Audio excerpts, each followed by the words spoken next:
주시는 은혜에 감사하는 5분 묵상, 창세기 7장 22절에서 8장 12절. 나를 기억하고 돕는 하나님의 언약을 믿어라. 내용 관찰 첫 번째 질문입니다. 150일간 넘쳤던 땅 위의 물이 줄어든 이유는 무엇입니까? 노아 시대의 홍수 심판 이야기는 하나님의 두 가지 면모를 동시에 보여주는 이야기입니다. 그것은 바로 심판과 회복이며 또 진노와 사랑입니다. 그래서 홍수 심판 이야기 전체는 아주 신비로운 대칭 구조를 가지고 있습니다. 물로 심판하리라 말씀하신 하나님께서는 홍수 후에 다시는 물로 심판하지 않으리라 말씀하시고, 열심히 손으로 방주를 지었던 노아는 홍수 후에 제단을 짓게 되며 40일 동안 내린 비는 홍수 후에도 150일 동안이나 땅에 넘쳤습니다. 그렇다면 150일이나 넘쳤던 땅 위의 물이 줄어든 이유는 무엇일까요? 이 땅을 물에 완전히 잠기게 하신 하나님의 심판이 끝나고 그것을 회복시키시는 하나님의 회복의 시간이 시작되었기 때문입니다. 그래서 1절 말씀은 하나님이 노아와 그와 함께 있는 모든 들짐승과 가축들을 기억하사 바람을 땅 위에 불게 하시어 물이 줄어들게 하셨다고 기록하고 있습니다. 내용 관찰 두 번째 질문입니다. 비둘기는 방주에서 나갔다가 돌아올 때 입에 무엇을 갖고 돌아옵니까? 5절은 노아가 방주 안에서 열째 달이 되어서야 산들의 봉우리를 보았다고 기록합니다. 노아는 거기서 40일을 더 지나서 먼저 까마귀와 비둘기를 날려보았습니다.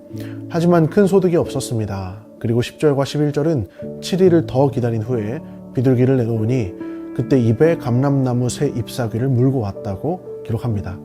이것은 본격적인 하나님의 회복이 시작된 것을 보여주는 장면입니다.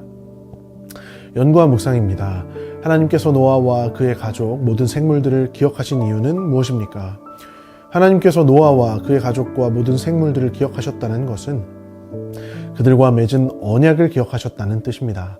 6장 17절에서 18절 말씀에 하나님께서는 무릇 생명의 기운이 있는 모든 육체를 천하에서 멸절할 것인데 노아와 그의 자손들만 구원하리라 말씀하셨습니다. 그리고 하나님은 그 약속을 기억하셨다는 것이죠. 당신께서 약속하신 그대로 생명의 기운의 숨이 붙어있는 모든 것은 다 멸절하시고 약속대로 노아와 그의 자손들을 살려주셨던 것입니다. 하나님은 약속을 지키시는 하나님이십니다. 약속을 어기지 않으신다고 하는 이 하나님의 거룩한 속성을 반드시 지키시는 거룩하고 신실한 하나님이십니다. 느낀 점입니다. 자신의 백성과 맺은 언약을 끝까지 지키시며 도우시는 하나님의 모습에서 무엇을 느낍니까? 약속에 대한 하나님의 기억력과 그것을 반드시 지키는 성실함은 우리의 인간의 것과는 완전히 다릅니다. 우리는 약속을 해놓고도 금세 잊어버릴 때가 많습니다. 진심을 다해 약속해놓고도 시간이 지나면 까맣게 잊어버립니다. 또 약속을 지키기로 굳게 마음먹어도 급한 일이 생기거나 시간이 지나 결심이 약해지면 약속을 어깁니다. 그러나 하나님은 다르시다는 것이죠. 그분은 약속을 영원토록 기억하십니다. 그리고 약속을 반드시 지키십니다. 창조 후 금세 인간이 범죄하여 타락한 때에 하나님은 여인의 후손을 보내시기로 약속하셨습니다. 그 구원의 언약을 끝까지 기억하며 지키시려고 자기 아들을 보내셔서 구원을 이루셨습니다. 그 여인의 자손이 예수 그리스도께서 모든 구원을 다 이루시고 저 하나님 보좌 우편으로 오르시면서 또다시 약속을 주셨습니다. 볼지어다 내가 세상 끝날까지 너희와 항상 함께 있으리라. 제자들 곁을 떠나시는 예수님은 함께 있으리라는 약속을 주셨고 보혜사 성령으로 우리 마음속에 임하심으로 그 약속을 지키셨습니다. 하나님은 이처럼 약속의 하나님이시라는 것이죠. 그러므로 오늘 우리도 약속에 대하여 절대로 어김이 없으신 이 하나님의 신실한 약속을 늘 붙잡고 살기를 원합니다. 결단과 적용입니다. 그렇다면 우리가 삶에서 때론 고난과 환난을 겪을 때 삶 속에서 하나님의 어떤 약속을 기억하며 살 수 있을까요? 먼저는 하나님의 부르심을 받은 자들에게는 모든 것이 합력하여 선을 이룬다는 사실을 기억할 수 있기를 원합니다. 하나님은 온 인류를 멸절하시는 심판의 날에도 당신의 약속한 백성을 구원하시며 회복시켜 주십니다. 때론 우리의 삶에 견뎌내기 힘든 고난과 슬픔이 있다 하여도 그것마저도 이용하여 끝내 선을 이루시겠다는 하나님의 선하신 약속을 굳게 신뢰하기를 원합니다.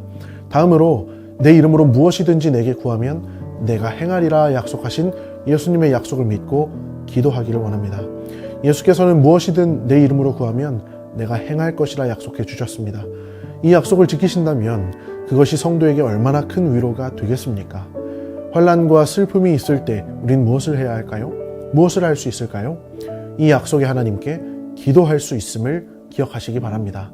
사랑하는 성도 여러분, 예수님께서는 애통하는 자는 위로를 받을 것이라 말씀하셨습니다. 지금까지는 너희가 내 이름으로 아무것도 구하지 아니하였으나 구하라, 그리하면 받으리니 너희 기쁨이 충만하리라 말씀하셨습니다. 오늘도 주의 약속을 믿을 때 하나님은 그 약속을 지키시며 우리 마음에 기쁨이 충만하게 하실 것을 믿습니다. 오늘 하루도 이 약속의 하나님 안에서 만족을 누리며 잠잠히 그를 신뢰하시는 모든 성문교회 영가족이 되시기를 진심으로 소망합니다. 이 시간 함께 합심하여 기도하기를 원합니다. 하나님의 약속은 끝이 없으며 변함이 없으신 줄을 기억하게 하시고 그 약속을 영원토록 기억하며 신실하게 지키시는 하나님을 끝까지 신뢰하게 하소서. 하나님의 회복은 어떤 고난의 처참함 속에서도 여전히 가능한 줄을 믿사오니 모든 성도들의 환난과 슬픔 가운데 이들을 위로하시고 회복시켜 주소서. 성문교회가 기도에 힘이 충만하여 주께 구하고 아뢰는 모든 기도에 응답받는 아름다운 기도 처소로 쓰임받게 하소서.